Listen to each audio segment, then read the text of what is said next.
It pains us deeply to see that in the land of our dear neighbor, Algeria, battles are unfolding whose scope expands day after day, and how strong our desire is that negotiations may begin among all concerned parties to resolve the ongoing conflict in a way that is consistent with the Charter of the United Nations, which recognizes the right of peoples to self-determination.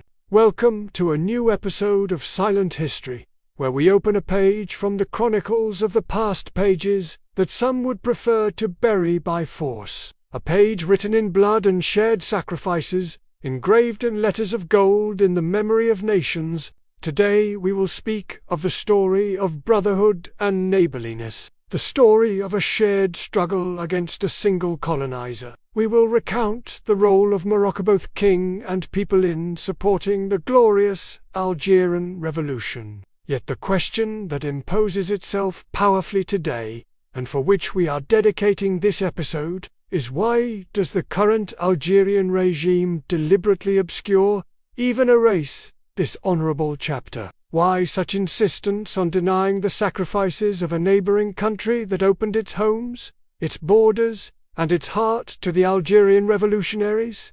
Is this merely a political disagreement, or is it fear of a historical truth that proves who truly holds legitimacy and principle in this region? In our episode today, we will go back in time, not to pick at old wounds, nor to revive resentment, but to set the record straight and understand how brotherhood turned into enmity, and how history became a casualty of political propaganda. Stay with us, music. To grasp the magnitude of Morocco's role, we must first picture the scene in the year 1954. The Algerian Revolution erupted, while the entire world watched. The revolutionaries urgently needed a safe haven, a refuge, a corridor for weapons and supplies. At that very moment, Morocco emerged as a true brother and supporter. With Morocco's independence in the year 1950 and the triumphant return of the late King Mohammed V from exile, the kingdom instantly transformed into a strategic rear base for the Algerian Revolution. King Mohammed V never for a single moment placed the narrow interests of his own country, nor the completion of liberating the rest of Moroccan lands, still under Spanish occupation, above the collective cause. Quite the opposite. He held a steadfast conviction that he repeated time and again in his speeches that Morocco's independence would never be complete without the independence of Algeria and Tunisia. These were not mere slogans. They were state policy, anchored in the belief in a shared destiny. Eastern Moroccan cities like Oujda and Berkane became open homes and operational headquarters for the leaders of the Algerian Revolution. Figures of towering stature such as Wari Boumediene, who was then Chief of Staff of the National Liberation Army, even French historians, including Charles Julian and Bernard Loud, recorded in their writings that Oujda was known as the capital of the Algerian Revolution abroad. The orders for the fighters inside Algeria often originated in those Moroccan command posts. The Moroccan people in the eastern regions shared their daily bread with their Algerian brothers,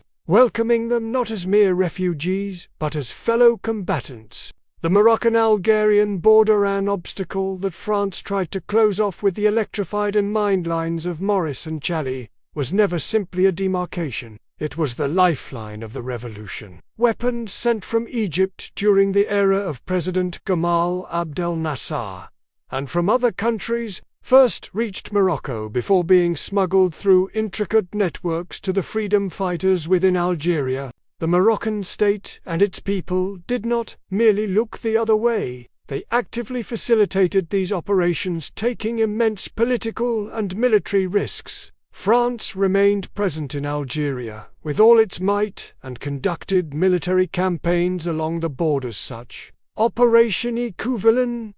In the year 1950, Paris regarded Morocco's support as an unmistakable declaration of war. Yet, by sovereign decision, King Mohammed V placed Algeria's liberation above every other consideration and accepted all the consequences that came with that choice. The king did not limit himself to secret support. In international forums, Morocco's voice was the loudest, defending Algeria's right to independence. In his historic address to the United Nations, and in every meeting with world leaders, the Algerian question stood at the top of the agenda. The Tangier Conference, in April of the year 1950, hosted by Morocco, was a brilliant diplomatic step. It brought together leaders of the nationalist movements from Morocco, Algeria, and Tunisia, issuing a historic declaration that called for the total independence of Algeria and categorically rejected any partial solutions that France attempted to impose.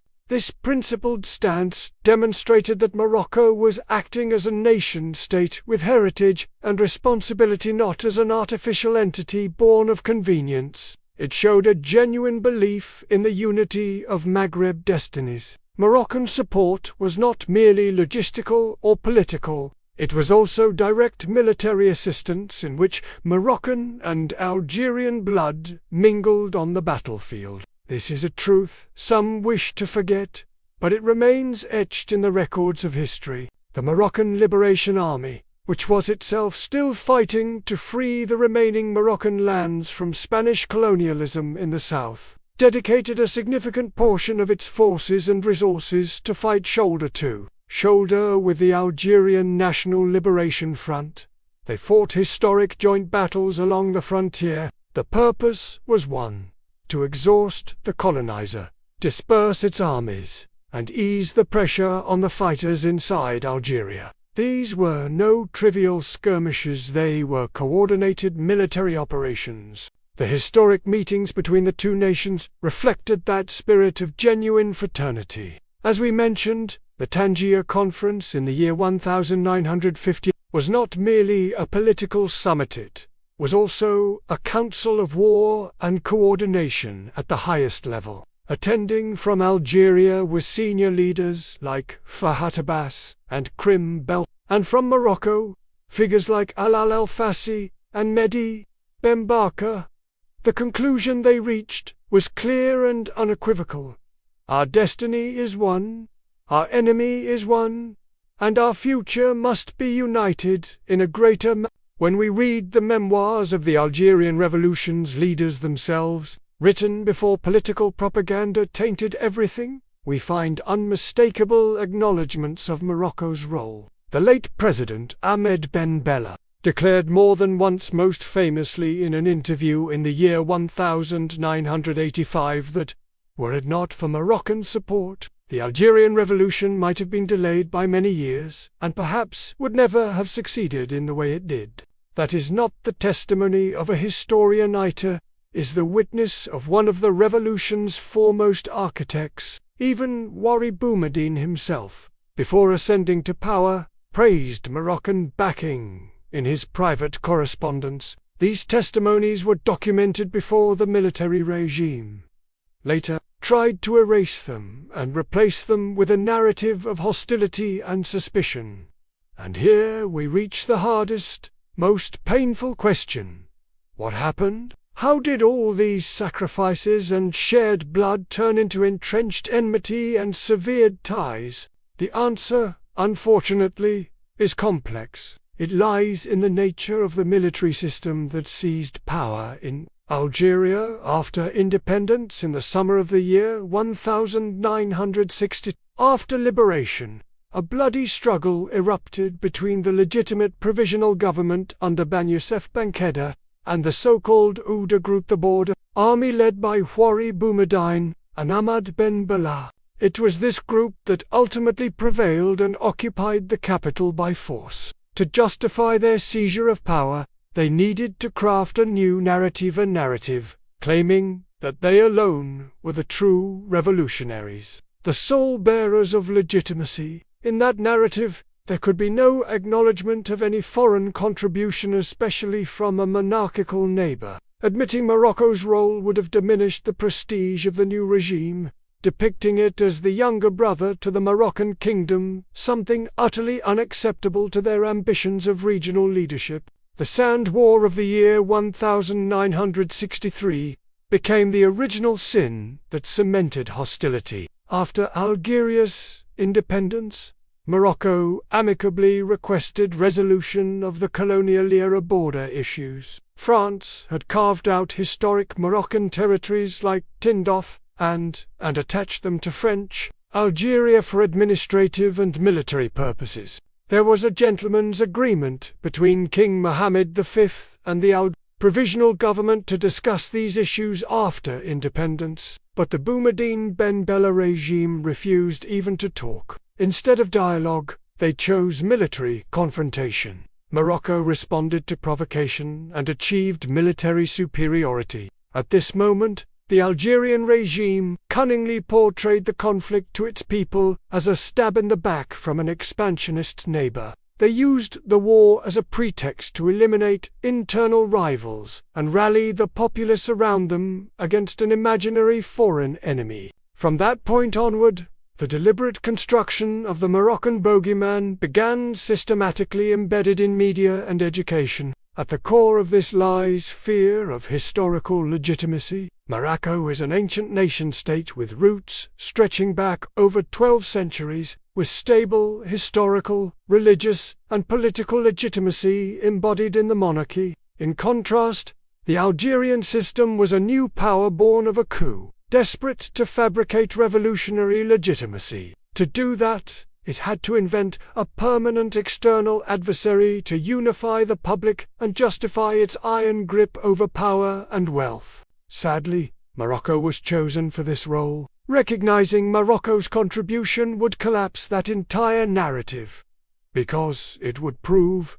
that Morocco had been a friend and brother, not an enemy. This denial is not merely a political stance, it is a psychological complex of a regime that fears history, knowing that history does not favor its claims. Yet in the face of all this, Morocco has continued to act with steadiness, calm, and dignity befitting a state of institutions. Despite all the hostile propaganda campaigns financed with millions from the people's resources and despite the deliberate invention of the Western Sahara issued to blackmail Morocco and obstruct its development, the kingdom has remained committed to the principle of an outstretched hand. The late King Hassan II, and after him, King Mohammed VI, have affirmed in every speech from the throne and every Green March address that the solution lies not in conflict, but in building a strong, united Maghreb.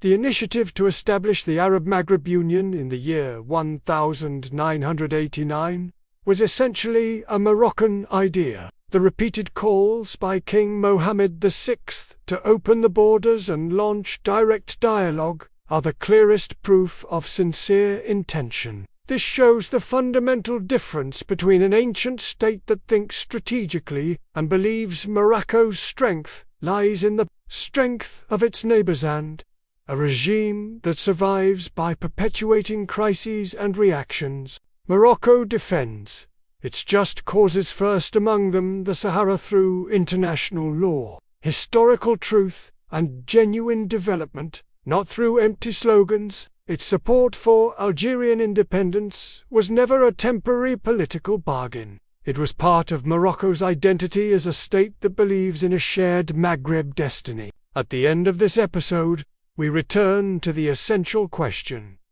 can history truly be erased? Can official propaganda, no matter how powerful or lavishly funded, wipe from the memory of the Algerian people the stories of their ancestors, who found safety and solidarity in Oujda, Rabi, and Oujda? History is not merely lines in a textbook that can be amended by decree. History is a living memory held in families, in songs, in folk tales, and in the shared graves along the frontier. Morocco's honorable record needs no one's certification. Its history speaks for itself, and the testimonies of Algeria's own leaders confirm it. And so, the question remains open. For how long will the Algerian regime remain a prisoner of a past it fears to confront? Will the truth of history and the bonds of blood ultimately prevail over narrow political calculations and fleeting interests? One thing is certain. The memory of peoples is always stronger than the memory of regimes, and in the end, history does not forgive. Do not forget to subscribe to the channel and support us preparing these episodes. Takes effort, and everyone who believes we should continue is invited to lend a hand.